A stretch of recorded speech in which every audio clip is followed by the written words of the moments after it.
नमस्कार, आप देख रहे हैं विमर्श न्यूज। मैं हूं आकाश, आपके साथ पेश है खबरों का बुलेटिन।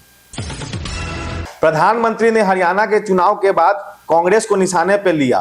प्रधानमंत्री ने हरियाणा के चुनाव के नतीजों के बाद कांग्रेस को निशाने पर लिया। प्रधानमंत्री ने कहा कि कांग्रेस देश को खत्म करना चाहती है। प्रधानमंत्री नरेंद्र मोदी ने कांग्रेस पर आक्रमण करते हुए कहा है कि हिंदुओं को जातियों में विभाजित और कमजोर दिखाना चाहती है। मुसलमान में भी अनेकों जातियां हैं जिस पर कांग्रेस नहीं बोलती है। देखिए वीडियो। कांग्रेस का फॉर्मूला साफ है कि मुसलमानों को डराते रहो, उनको भय दिखाओ, उनको वोट बैंक के कन्वर्ट करो और वोट बैंक को मजबूत करो। कांग्रेस के एक भी नेता ने आज तक कभी नहीं कहा कि हमारे मुस्लिम भाई बहनों में कितनी जातियां होती हैं। मुस्लिम जातियों की बात आते ही कांग्रेस के नेता पर मुंह पर ताला लगाकर बैठ जाते हैं, लेकिन जब भी हिंदू समाज की बात आती है तो कांग्रेस उनकी चर्चा जाति से ही शुरू करती है। कांग्रेस की नीति है हिंदुओं की एक जाति को दूसरी जाति से लड़ाओ। कांग्रेस जानती है कि जितना हिंदू बटेगा उतना ही उसका फायदा होगा। कांग्रेस किसी भी तरीके से हिंदू समाज में आग लगाए रखना चाहती है ताकि वो उस पर राजनीतिक रोटियां सेकती रहें। नरेंद्र मोदी इस तरह के तर्कों से आक्रामक और पुराने तरह के चुनाव अभियान के संकेत दे रहे हैं। नरेंद्र मोदी ने याद दिलाया कि महात्मा गांधी ने कांग्रेस को खत्म कर देने की सलाह दी थी। कांग्रेस को खत्म तो नहीं किया गया, लेकिन आज कांग्रेस देश को खत्म करने में लगी हुई है। इसलिए ही गांधी जी ने कहा था कि कांग्रेस को खत्म कर देना चाहिए। कांग्रेस खुद खत्म नहीं हुई, लेकिन आज देश को खत्म करने पर तुली हुई है। आगे महाराष्ट्र और झारखंड के चुनाव में नरेंद्र मोदी किस तरह प्रतिवार करेंगे, ये संकेत मिलने लगे हैं। कांग्रेस खेमा में ये विचार का विषय है कि चुनाव अभियान में पार्टी को जिस तरह एक रणनीति के तहत लाया जाए। बिहार पुलिस ने अरुण कुमार का मामला ईडी को सौंप दिया था। बताया जाता है अरुण कुमार ने बालू की माफियागिरी कर बहुत धन बनाया है। लालू के करीबी तथा राजद के विधायक अरुण यादव के कई घर, फ्लैट और बैंक खाते को सील किया गया है। अरुण यादव ने राबड़ी देवी के 4 फ्लैट ऊंचे दाम में खरीदे हैं। सत्ता पक्ष ये साबित करने की कोशिश कर रहा है कि बालू की माफियागिरी में मुख्य हाथ आरजेडी का है। अरुण यादव के परिवार के सदस्यों के पास से और उनकी कंपनी किरण एसोसिएट्स से कुल मिलाकर 20 करोड़ रुपए नकद जब्त किए गए हैं। शिक्षा मंत्री सुनील कुमार ने गुणवत्ता वाली शिक्षा की बात कही है। उन्होंने कहा है कि इस बजट का 20% शिक्षा में खर्च हो। ये बहुत बड़ा अमाउंट है। उनसे भी हमारा अनुरोध है कि अनुशासित रहें और पठन पाठन में ज़्यादा समय दें, और ताकि हम लोग का जो शिक्षा की जो हम लोगों ने इतने माननीय मुख्यमंत्री जी ने पहल की, 20% से ज़्यादा बजट दिया, महिलाओं का साक्षरता में इतने सुधार हुए हैं, ड्रॉप आउट जो है 12% से 1% से नीचे हो गया। तो क्वालिटी एजुकेशन, शिक्षा में कितना गुणात्मक सुधार हो उसमें योगदान दें। कि जो नीति बनी है उसके तदनुसार हम लोग सॉफ्टवेयर तैयार कर रहे हैं, शीघ्र तैयार हो जाएगा। कोई ह्यूमन कांटेक्ट की ज़रूरत नहीं है, वो अपलोड कर देंगे पोर्टल पर और सॉफ्टवेयर के अनुसार जो नीति बनी है उनकी पोस्टिंग हो जाएगी। विशेष परिस्थिति में अगर बाढ़ प्रवण इलाके में अगर पानी बढ़ जाता है, बाढ़ आ जाती है, तो वहाँ के जिलाधिकारी आवश्यकता अनुसार परिस्थिति को देखकर निर्णय लेते हैं। स्कूल बंद करने की आवश्यकता होती है तो हम लोग वहाँ जहाँ पानी था उस स्कूल को हम लोगों ने बंद किया है। किसी का हम लोग जान माल की जोखिम उठाने में विश्वास नहीं रखते। केजरीवाल के बंगले को दिल्ली के एलजी के द्वारा सील किया गया है। दिल्ली की नई मुख्यमंत्री आतिशी इस बंगले में नहीं जा पाएंगी।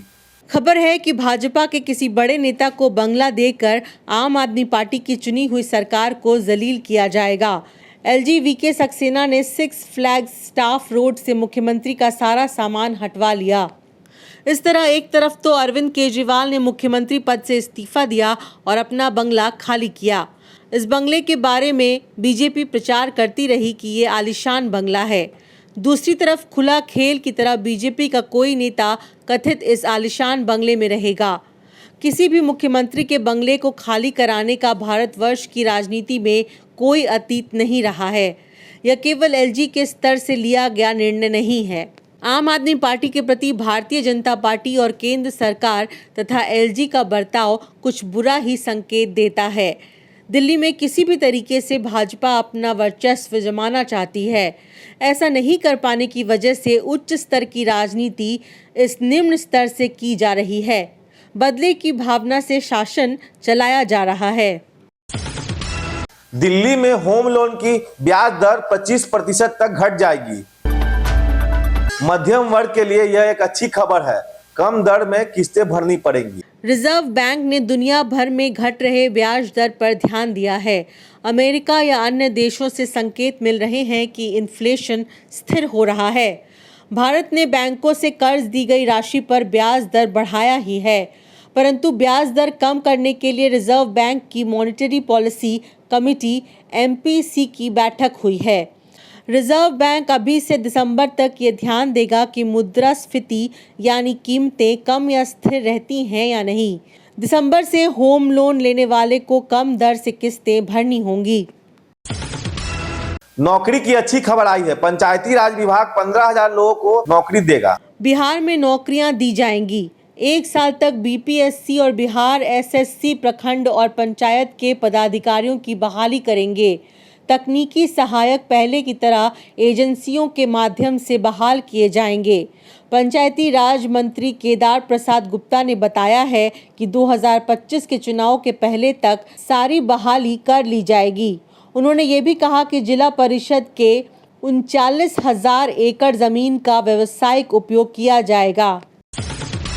चुनाव आयोग ने कांग्रेस अध्यक्ष मल्लिकार्जुन खड़गे को पत्र लिखा है। इस पत्र को ऑनलाइन करके आम लोगों के लिए जारी भी किया गया। चुनाव आयोग के बारे में कांग्रेस ने जितने तरह के आरोप लगाए हैं उस पर चुनाव आयोग ने उंगली उठाई है। मनरेगा मजदूरों के माध्यम से बिहार सरकार खेल के लिए नए मैदान बनाएगी। घोषणा होने वाली है कि 5,000 से अधिक मैदान बनेंगे। दौड़ने के लिए ट्रैक, वॉलीबॉल की, बास्केटबॉल, अन्य खेल तथा फुटबॉल के गोल पोस्ट बनाए जाएंगे। नवंबर महीने तक खेल मैदान और अन्य खेल सुविधाओं के लिए संरचना का प्रस्ताव आएगा। इसके लिए शिक्षा विभाग, खेल विभाग और पंचायती राज विभाग मिलकर काम करेंगे। इनमें मजदूरी करने के लिए मनरेगा के पैसे से श्रमिक लगाए जाएंगे। अपने बेटों के लिए बड़े डॉक्टर फंस रहे हैं। पटना एम्स के डायरेक्टर के साथ साथ IGIMS के डायरेक्टर गलत OBC सर्टिफिकेट बनवाने के मामले में फंस रहे हैं। एक पर एक मामले सामने आ रहे हैं और उनकी जांच हो रही है। 26 साल पुराने मामले में थाना इंचार्ज और बिहारीगंज के एक इंस्पेक्टर को अब सजा मिली है। अपराध न्याय मामले में CBI के विशेष अदालत के अपर सत्र जिला न्यायाधीश ने 1998 के मुठभेड़ मामले पर सितंबर में फैसला दिया था। न्यायाधीश महोदय ने मंगलवार को सजा की घोषणा कर दी है। CBI के विशेष लोक अभियोजन ने संतोष सिंह के फर्जी मुठभेड़ में हत्या मामले में सजा दिलवाई। 26 साल पुराने इस मामले में पूर्णिया के बड़हरा थाने के थाना अधिकारी मुखलाल पासवान को आजीवन कारावास तथा ₹3 लाख से ज़्यादा जुर्माना की सज़ा दी है। साथ में इसी मामले में बिहारीगंज के इंस्पेक्टर अरविंद झा को 5 वर्ष जेल और 50,000 जुर्माना की सज़ा दी है। गांव में छापा मारकर पुलिस ने मुठभेड़ के नाम पर संतोष सिंह की हत्या कर दी थी। इस मामले पर CBI के क्राइम ब्रांच ने लगातार जांच कर और मुकदमे की पैरवी जारी रखी थी। अपराध न्याय प्रक्रिया के संदर्भ में अभी रसूलपुर सरण का एक मामला आया था, जहां आलोक राज ने एक्टिव होकर 90 दिन में अपराधियों को सजा दिलवाई थी। इसके बाद अभी ये मामला आया है, जो देर होने पर भी पुलिस के लोगों को आपराधिक मुठभेड़ में हत्या मामले में सजा दिलवाता है।